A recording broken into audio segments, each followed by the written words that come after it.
Xiancha's many glories, burn them in flame.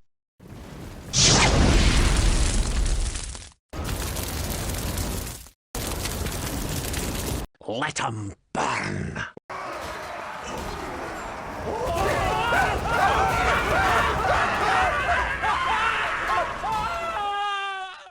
Out of any lore of magic, lore of fire is absolutely the most damage-focused, having a lot of damage spells, magic, missile, of course, in Fireball. We've looked at Burning Head before in another video. Today, we're going to be looking at Flamestorm and Piercing Bolts of Burning. I am playing the Empire here. I'm up against Spudhouse. I actually had to have him send me the replay because I forgot to save this one from our session, but it was one of the best battles of our session, if not the best battle of our session, so strap yourselves in. We're in for a good time.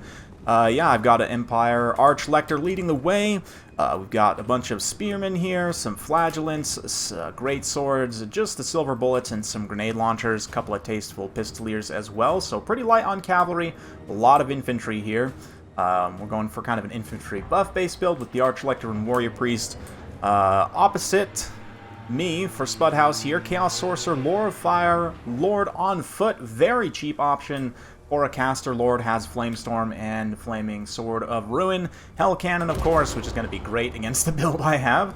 Chaos Warriors here, some Chariots, 1 unit of Chariots, and 2 Chaos Knights with Lances, along with some Marauder Horsemen.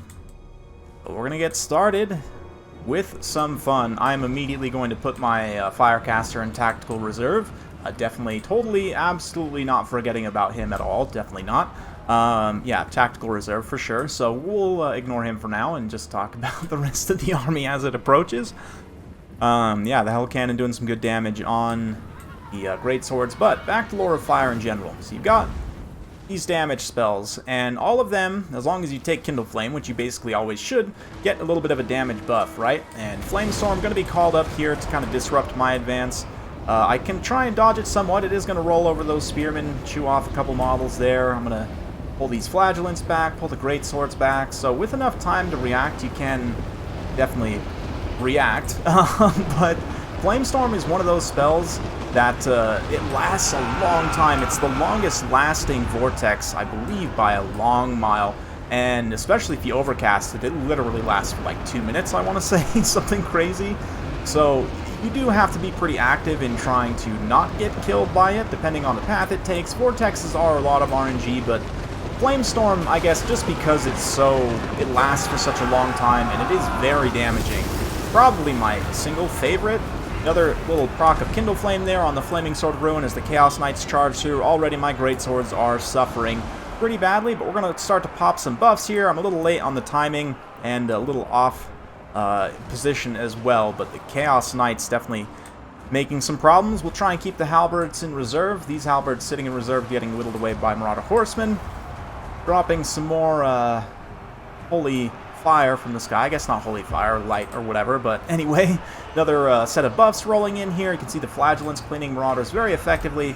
Great Swords definitely getting pounded here by the high shock damage of those Knights is a problem. Chariots also get in the back line here. We try and bog them up with concentrated Pistolier fire, I believe, but they are going to allow the Chaos Knights to also get through. Doing a pretty bad job of defending my back line, honestly, but the Grenade Launchers should be able to get free shortly. Yeah, my caster still sitting in Tactical Reserve for now, but let's keep in mind, from my perspective, I really need to protect my Great Swords from these shock damage units. The remaining ones that I have, like this unit here, is pretty healthy. We also need to shut down the Hell Cannon, so this Halberdier is pushing up to do just that, but my one healthy unit of Great Sword is going to get hit by another Flamestorm here, very well placed. We'll do a little bit of damage to these Chaos Warriors as well, but the Chaos Warriors' role here is really more to just hold the line for the Chaos Knights and Chariots to hammer an anvil into, right? So it's okay if they get taken out, and they do get taken out by a significant amount of friendly fire there, but the Great Swords, as a result, are more or less combat ineffective and may even end up losing that individual engagement. We'll see. They might end up winning it out, but definitely some pretty good casts of that so far to both disrupt and deal damage here. You can see these Marauders pushing back up along with the Knights. Knights obviously don't love fighting the Halberds for a significant amount of time. They're going to pull away Try and take advantage of their massive 80 charge bonus. More soul fire being called in. I guess it is fire, right? If it's soul fire. Anyway. The Archlector popping his buffs going after the Sorcerer Lord of Fire. We've also got the Banner of Eternal Flame here, of course, so all the Empire units get innate fire damage whenever there's a timing push of Kindle Flame, which I have so far failed to do any of. So completely useless, more or less. They also get Kindle Flame here. The Warriors of Chaos do with that Flaming Sword of Ruin. And a little bit of weapon strength buff as well. Some more brutal rear charges from these Chaos Warriors, or Chaos Knights rather, finishing off a few more halberds.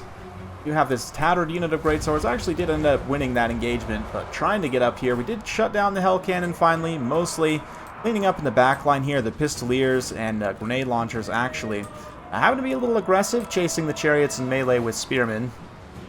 But now we're going to fold back. My caster finally came forward. Going to be dropping some piercing bolts of burning. So this is the Bombardment spell. We've seen the vortex now a couple different casts. Bombardment is a hilarious amount of armor-piercing damage. It's extremely damaging. In fact, so much so that famously they actually tuned down the damage in the past because you could use it on large single entities and it would kill them because the missiles would do so much damage. And as it is right now, it will still do hilarious damage against cavalry and infantry. It can also deal damage to certain single entities, especially if they're weak to fire. But overall, very, very strong. Will it be strong enough to get me back in this game, though? We'll see. Pistoliers just about out of ammo. Chaos Knights are almost dead as well, but 2 XP chevrons. We'll look at the valuation. I see 147 kills. This other unit, 130 kills, still more or less completely healthy. My Archlector definitely feeling the pain. The Warrior Priest does eventually win out, so from an infantry standpoint, I'm just about out of the woods. Almost all the infantry is done. You know, I say almost. There are still a handful of kind of tattered marauders and whatnot laying around, and don't really have the opportunity to chase them off. I'm trying to use my Pistoliers, not necessarily more aggressively, but just with this kind of main combat here. Great swords. What are they? 27 of them, juiced up. They're going to get in combat here against the Warriors of Chaos. Weirdly enough, they get a little bit of a surround because of the kind of awkward engagement here. And this is more or less what I was thinking with this entire build, is buffed up greatswords killing Chaos Warriors, but once again the Chaos Knights come in to ruin the fun and literally just ruin both units of greatswords completely. Even the Shield of Faith can't protect them against that devastating charge.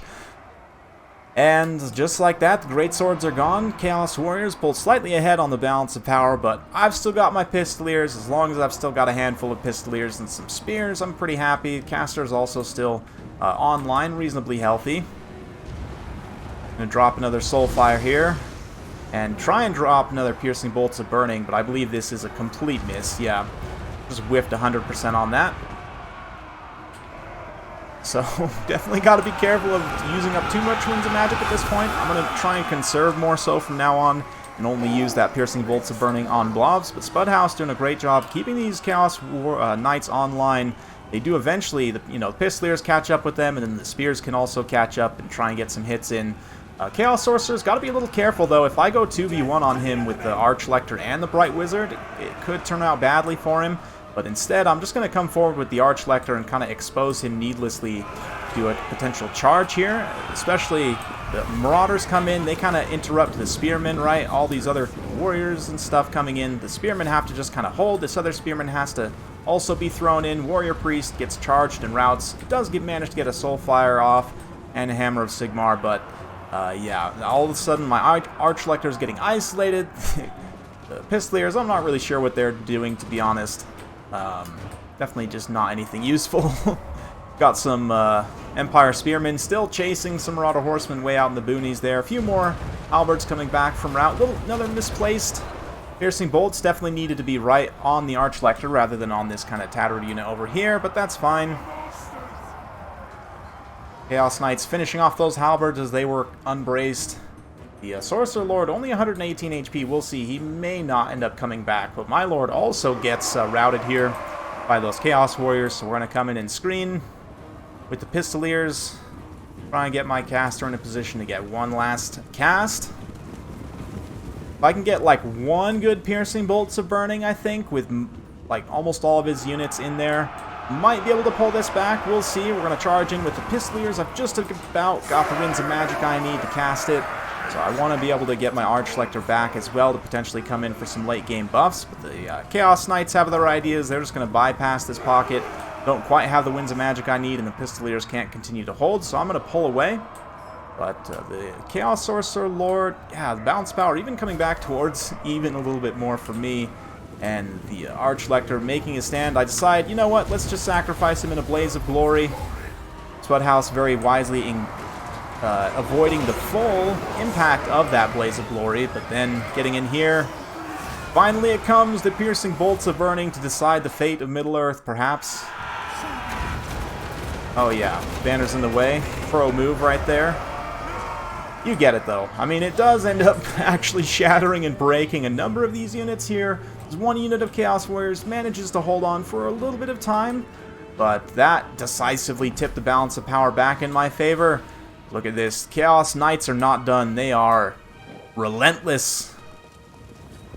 And the Archlector gets absolutely destroyed on the charge here. Takes a few attack animations for it to really sink in, but he is a goner.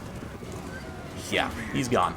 So, Chaos Knights actually rout at the same time, funny enough. But Balance Power still loves me, probably because my caster's still alive. I don't really have enough Winds of Magic, though, to get another cast.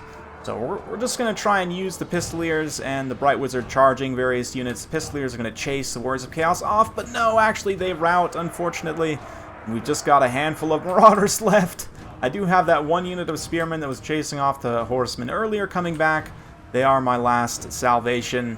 But really, I should pull this Bright Wizard back and kind of run him over to these Spearmen rather than trying to fight all these Marauders alone, because he just ends up getting routed here. And then all of a sudden, it's one unit of Spearmen that, you know, I've got, what, 44 models online. He does outnumber me, 39 and 26, but more importantly, because his units are split between two different units, right? The models are split between two different units. He can do a classic envelopment maneuver. As long as these Marauders don't just straight up rout, then he can probably win this. Fast forward a little bit more as Spudhouse gets in battle with the one classic rear charge. This is Tactics 101 right here. Total War Tactics 101. Attack from the side and rear and you win. There it is. What a game, man. Several intense back and forth moments right there. Yeah, the use of the Flamestorm, I think, it was good enough here to warrant. I mean, it's a little bit RNG dependent. Definitely forced me to have to micro my front line a little bit, and ended up me kind of getting a very disjointed frontline engagement, which meant that my, you know, units weren't getting the buffs that they should. Kind of had them all concentrated in one place, and yeah, just kind of micro taxed me, I would say, even if the damage in and of itself on that first one was great. The damage on the second one, tactically very useful. Getting rid of that one healthy greatsword unit, just ensuring that the infantry can help support that much longer. Definitely very good as well. The value in and of itself, not the craziest value. I've definitely seen more value on Flamestorms. A little bit RNG dependent, but again, great tactical use of that. And then for myself, again, not the greatest value. A lot of kill totals. That's mostly just finishing off very tattered models. But Piercing Bolts of Burning, again, very, very nice spell. I definitely could have used it better there, and that probably would have if I had gotten those two, like, missed casts. If I had gotten those better on point, probably end up winning the battle. It's hard to say. A lot of ifs, ands, or buts, and RNG that goes into that as well. But, yeah, Archlector ends up getting some really nice value, considering how cheap he is. Halberdiers, yeah, one does great, one does not. The infantry in general is a little bit tough. Definitely did not pan out how I wanted. The Pistoliers did great, though, as did the grenade launchers. There's some bright spots there. Marauder Horsemen generally do pretty decently. The Chariot, even though it didn't get a lot of value, it did cause some pretty good disruption. But the Chaos Knights, man, almost 2,000 value on both of them is very, very impressive. Yeah, the Hammer and Anvil worked for the Warriors of Chaos this time. Next time, though, I'll be prepared. So thank you all so much for watching. Hopefully you enjoyed this. Yeah, we'll kind of just end on very lightly about a few more thoughts about Lore of Fire. There's so many options to choose from when picking Lore of Fire damage spells. Burning Head is definitely the most cost-effective, I would say, but in matchups where you're going to be up against more armor, these other two higher tier ones are definitely worth a look as well. And they're all pretty close in terms of cost. You know, a lot of people think that Burning Head is like way cheaper. It's actually 10 Winds of Magic Only one less than Piercing Bolts of Burning. The gold cost is fairly significant. I mean, what is that? 71 gold in difference. It's not insane. You could probably find that in most builds, but it is a consideration. But Piercing Bolts of Burning, it doesn't cover as wide of an area, so if you're up against a more wide, low armor, chaff-focused army, Burning Head's going to be the way to go. If you're up against a more concentrated, elite, or armored army, Piercing Bolts of Burning the way to go. If you're somehow facing a wide armored army, probably Flamestorm is the one for you. So, like, all three of these big area of effect damage spells are good in the right situation. Just a matter of using them tactically correctly. So hopefully you guys enjoyed this. If you like this sort of content, be sure to like, subscribe, hit that bell notification, all that jazz. Thanks again. See you next time.